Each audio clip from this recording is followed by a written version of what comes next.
Disney's Pocahontas on the High Seas. Chapter 1. Pocahontas sat on the riverbank dangling her feet in the cool, clear water. It was spring. All around her the woods were filled with the colors of dogwood, redbud, and wild roses in bloom. Pocahontas took a deep breath of the fresh air, then watched a heron take off from the water's edge. It sailed gracefully into the sky, long legs trailing before it disappeared into the thick trees. Pocahontas' thoughts wandered. What would it be like to be able to fly up into the treetops any time? What would her village look like from above? She imagined even Powhatan, her stern and powerful father, would look small from the heron's view at the top of the tree. Pocahontas picked up her basket and sighed. There was so much she wondered about. All her life she lived inside the village. She wanted to know what was beyond her village. Sometimes she wished she could be like her animal friends, Flit the hummingbird and Meeko the raccoon, who could come and go as they wished. If only she could explore by herself for as long as she wanted. What would she find? What sorts of adventures would she have? Pocahontas felt a gentle hand touch her shoulder. Psst! Pocahontas! She looked up and saw her best friend Nakoma smiling at her. Where have you been? Asked Nakoma. You went out to gather berries when the sun was high. Pocahontas stared down at her empty basket. Has it been that long? Nakoma laughed. You're always daydreaming, Pocahontas. I can't help it, Pocahontas said. I wonder about things, that's all. Like what? Nakoma asked. Pocahontas shrugged. I was imagining what it would be like to be a heron. Nakoma sat down. Why would you want to do that? Just then, Flit buzzed past Pocahontas' ear. He sped over to a blossom and took a long drink. Pocahontas thought for a moment. To see new things, she told Nakoma. Her eyes grew soft. Do you remember once, she asked quietly, when a friend of father's came to our village? He told us stories about strange men with hair growing on their faces. He said they came from far away, from another place, but now they were here. They wore funny costumes and spoke a different language. Nakoma laughed. Everyone knows those stories are made up, she said. But what if they aren't? Pocahontas persisted. What if there really are hairy-faced men? She gazed across the water. If I could fly great distances like the heron, I could find out. Nakoma rolled her eyes. Fly like a heron? You? I doubt that will ever happen. Pocahontas turned to her. Maybe not, but something's going to happen. I can feel it. She eagerly leaned forward. I keep having this strange dream, Nakoma. I don't know what it means, but it's about a spinning arrow. The arrow keeps going around and then suddenly stops and points at something. Only I can't tell what it's pointing at. Nakoma shook her head and laughed. Then she stood up and brushed the dirt off the back of her skirt. You and your dreams, Pocahontas. Who knows what they mean? Maybe the spirits are trying to tell you something. Maybe, Pocahontas answered. Nakoma gently took the empty basket out of Pocahontas' hands. Make sure you're home before dark. I'll be home soon, Pocahontas said. Her eyes drifted back to the water. Soon she was deep in her own thoughts again. Chapter 2. While Pocahontas daydreamed far out at sea, a ship named the Susan Constant was heading for her country. On board were about 100 men, all of them hoping to settle in what they called the New World. Many were farmers and craftsmen, but there were also sailors and adventurers aboard. Up on the half-deck, a soldier and adventurer named Captain John Smith was teaching his friend Thomas some unusual sailing knots he learned in his travels. Another settler, Lon, was practicing the hornpipe, a small instrument made of wood and horn. John glanced over at Will, the young cabin boy. Will was carving another notch in a long wooden stick. How many days now, Will? Asked John. 42, he answered. John stared out at the empty blue sky. 42 days at sea. How much longer till we see land again, John? Asked Thomas. Don't know, Thomas, he answered. I've never been to the New World. I don't expect it'll take much longer. Thomas groaned. I don't think I can stand another stale biscuit or piece of moldy cheese. There's worms in the barley gruel, Lon added, putting aside his hornpipe. I counted 3 different kinds this morning. There's worms in everything, Thomas said. He closed his eyes and smiled. What I wouldn't give right now for a piece of Mum's blackberry pie. Said Will, sniffing deeply. How about a thick slice of roast beef with gravy and some Yorkshire pudding? Well, it's not so bad, fellas, John said. Look at the beautiful day we have here. About time, said Ben, a settler who had just wandered on deck. It's been nothing but rain for the last 11 days, and it's so crowded below there's no place to move around. Behind the men, the door to a cabin was flung open. John Ratcliffe, governor of the future colony of Virginia, stalked out. He was followed by his pug dog Percy and his manservant Wiggins. Ratcliffe approached the men. What's all this chatter? He demanded. Nothing, just passing the time, Governor, said John. There's plenty of that to go around, Thomas added with a smile. Everyone laughed.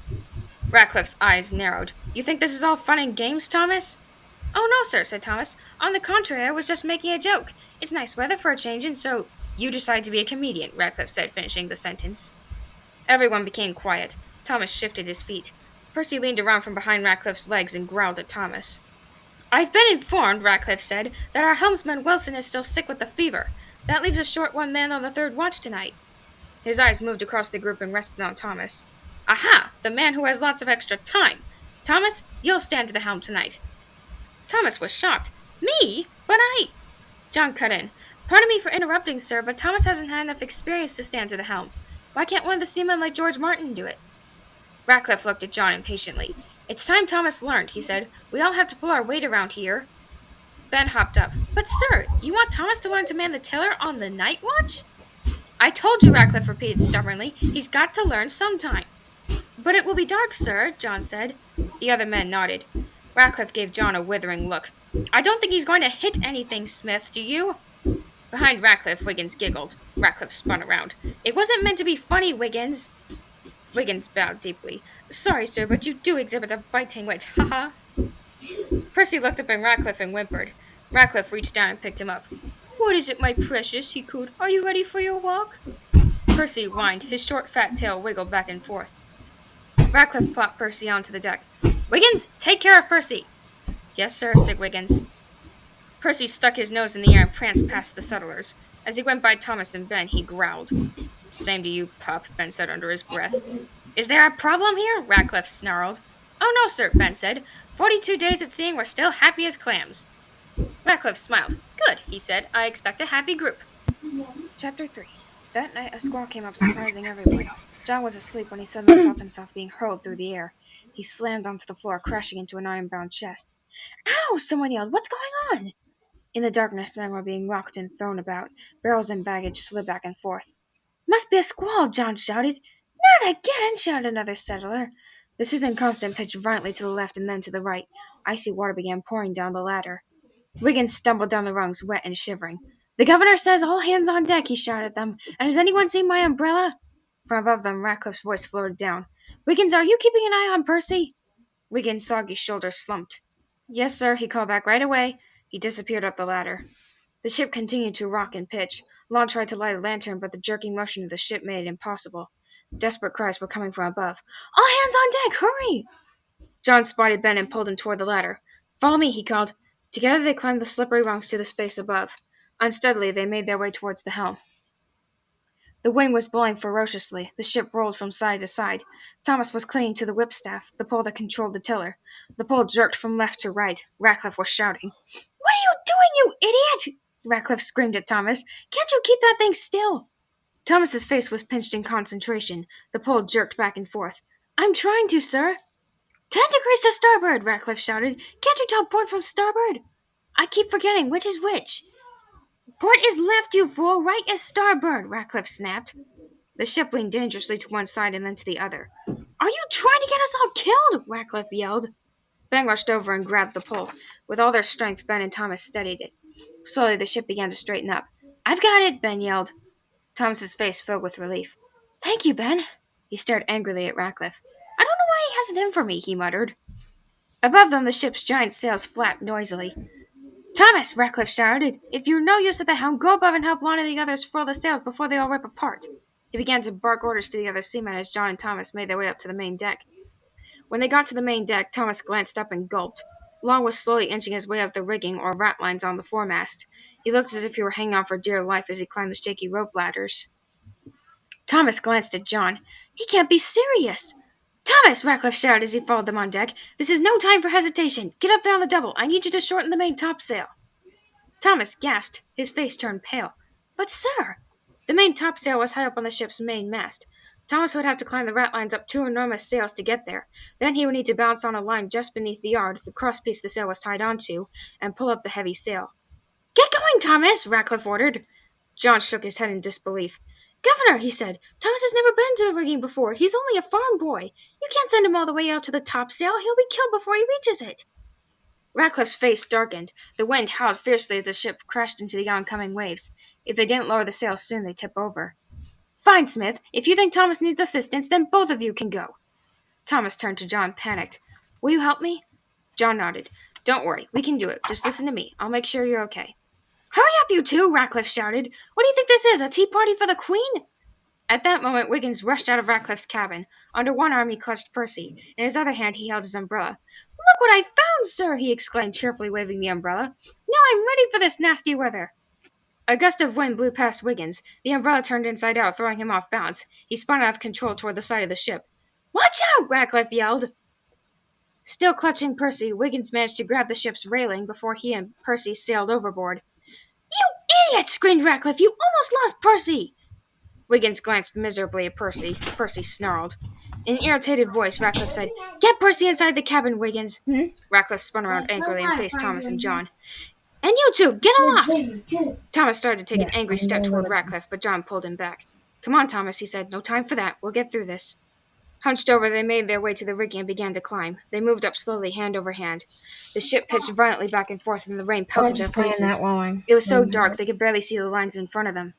Thomas tried his best to concentrate. As they climbed, John kept talking to him. "Hand over hand, Thomas. One rung at a time. That's good. Keep going. Yes. You're doing fine." You Then, just as Thomas reached for the next rung, the ship jerked to starboard. "Help!" Thomas tried to grab onto the line, but in the darkness his hand missed the target. He fell through the air and hit the deck with a thud. "Thomas!" John shouted. He scrambled back down the rigging and rushed to Thomas's side. Thomas was out cold. His face was as white as the sails. Several of the men stopped what they were doing and hurried over. Will, the cabin boy, asked, "Is he all right?" John lifted Thomas's wrist and felt his pulse. "I think so," he replied. "Looks like he'll be all right when he comes to." Ratcliffe appeared behind them. "He'll be fine," he bellowed. "Get back to work, men. Furl those sails." John pursed his lips. "Yes, sir." He signaled to Lon, who had made it up into the mainmast lookout post. "Wait there," he shouted. It didn't take John long to climb up and reach the lookout. From there, he and Lon inched their way up the ratlines to the topsail yard. Clinging on tightly, they used a series of lines and pulleys to furl the sail. Once that was done, John and Lon carefully made their way back down to the lookout. There they were able to furl the mainsail with the help of several other men. The ship seemed to be rolling less. "We did it!" they shouted to the men below. On the deck, Thomas had sat up and was rubbing his head. "Are you all right?" asked John once they were on deck. The color was returning to Thomas's face. "I think so," he said, his eyes fixed angrily on Ratcliffe. Chapter 4. By the next morning the sea was calm.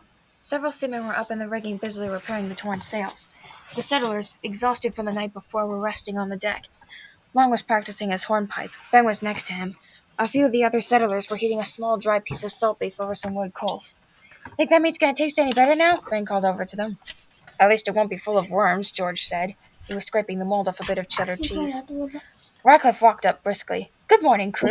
Unlike the others, he appeared neatly combed and groomed. Under his arm he held Percy. "I trust everyone had a good night's sleep?" "Yes, sir," one of the settlers mumbled. Ratcliffe spotted Thomas resting on a big coil of rope. "Glad to see you're feeling better today, Thomas," he said with a slight smirk. "That was some fall." "I know," Thomas said through clenched teeth. "Still," Ratcliffe continued, "we often have to learn by experience, although I'm not sure we wouldn't have been better off without you." "Sir?" said Thomas. Ratcliffe's eyes narrowed. "You almost sank us last night, you fool!" he shouted. "What do you think you were doing?" Thomas's face turned red. "I told you I didn't know how to man the helm."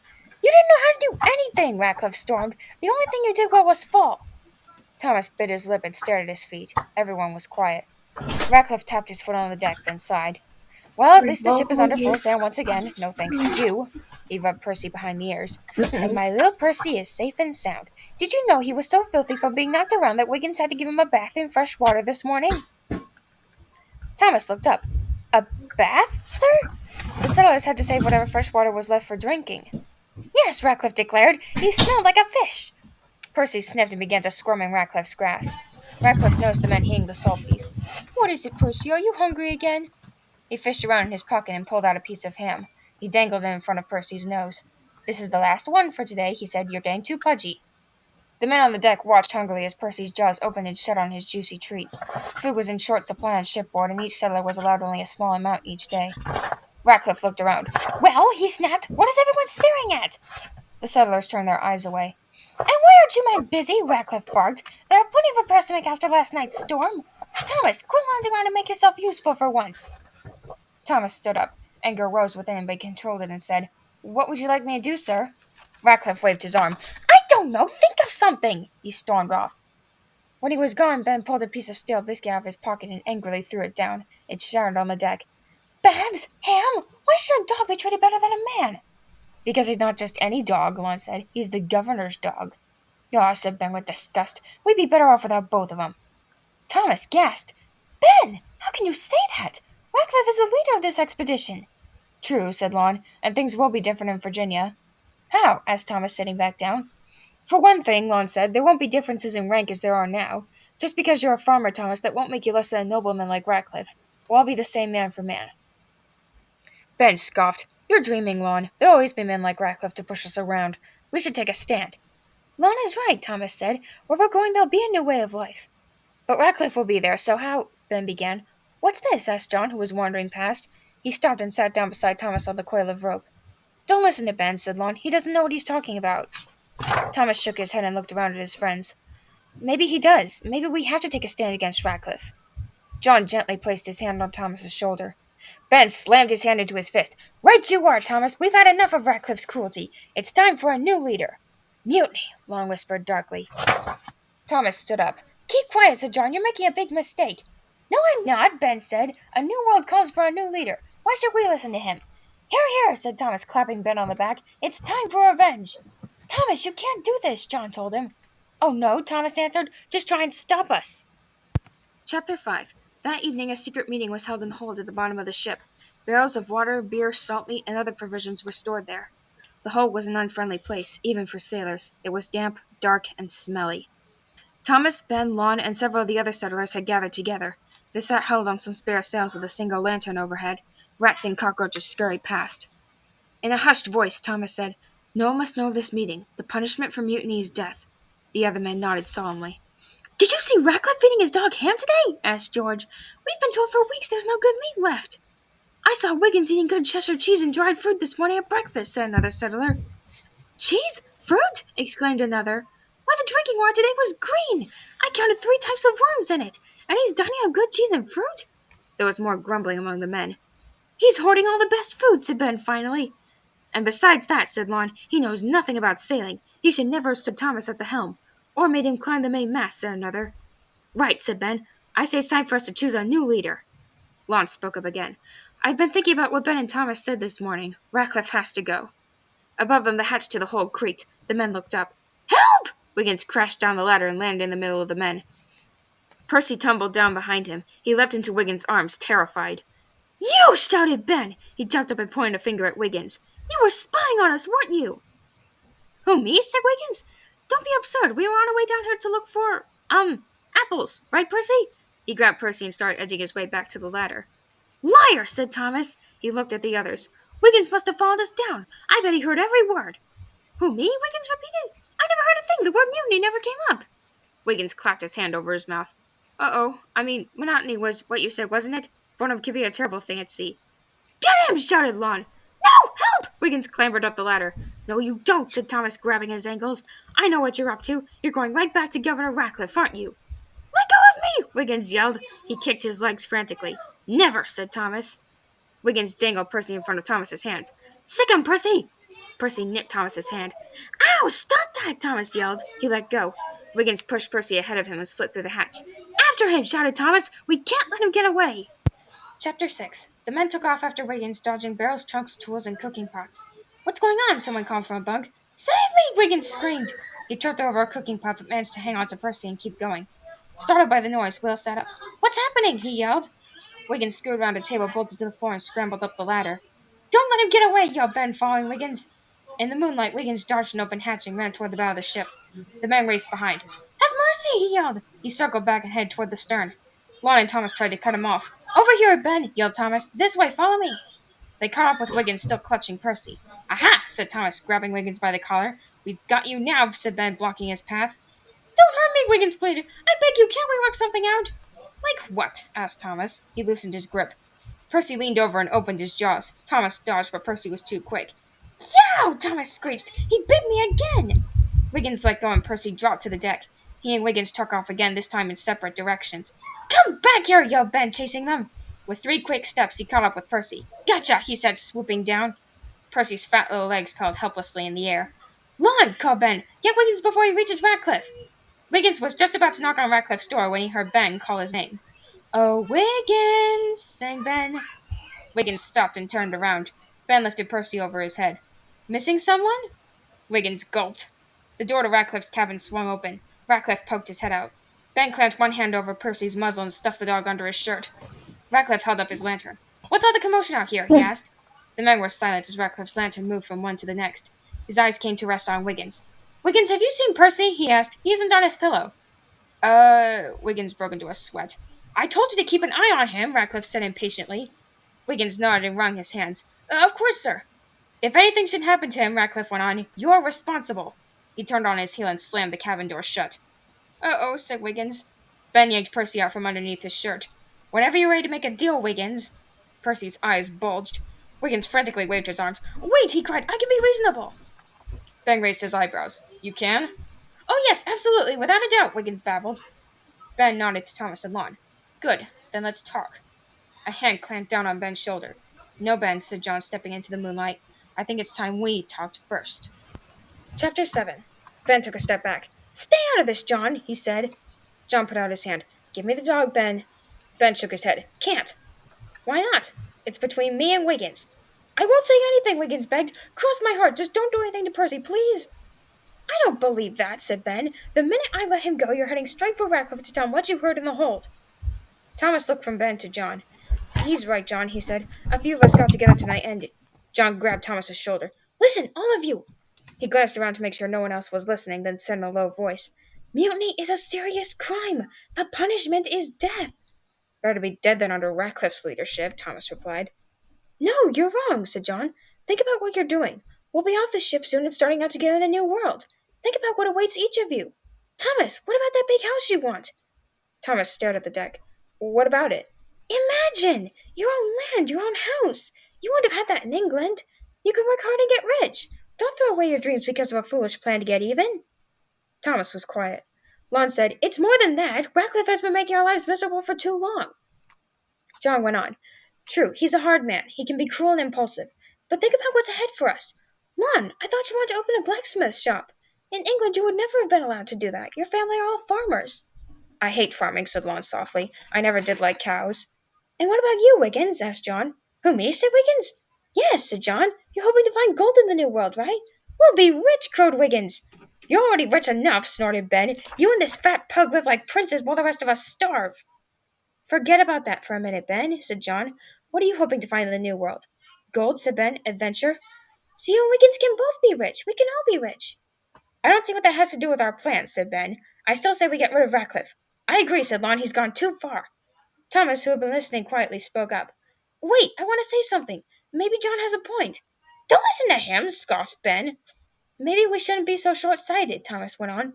There's lots that can go wrong with a mutiny. What if the rest of the crew doesn't go along? What if Wiggins changes his mind and tells Ratcliffe before the mutiny starts? Wiggins tried to protest, but Thomas cut him off. What if one of us got injured in the fight? I'd rather take my chances being wounded by an Indian. Right, said John. Save the fighting for later. Ben pointed an accusing finger at Thomas. You're backing out, aren't you? I'm only thinking things over, he said. Soon we'll be on a new adventure in a new world. I can't forget the way Ratcliffe treated me, but I'm willing to put it behind me now. And I think the rest of you should too. Chapter 7. He turned. Lon?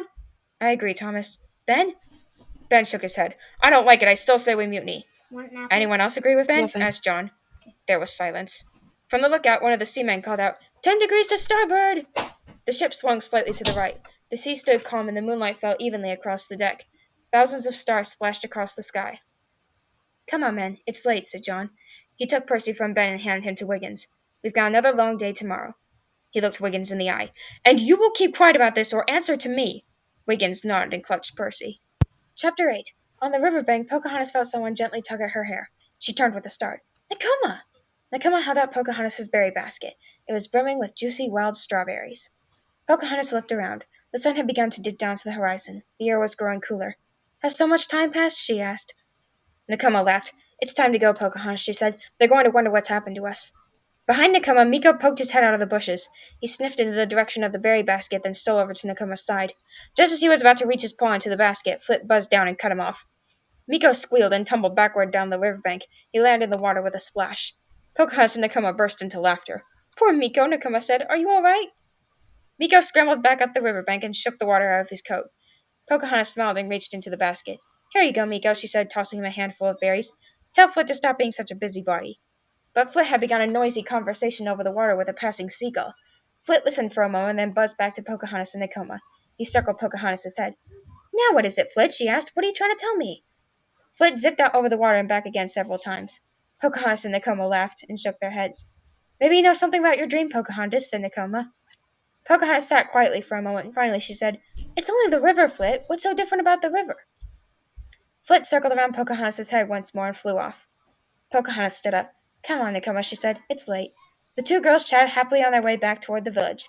Behind them, the Susan Constant sailed into view.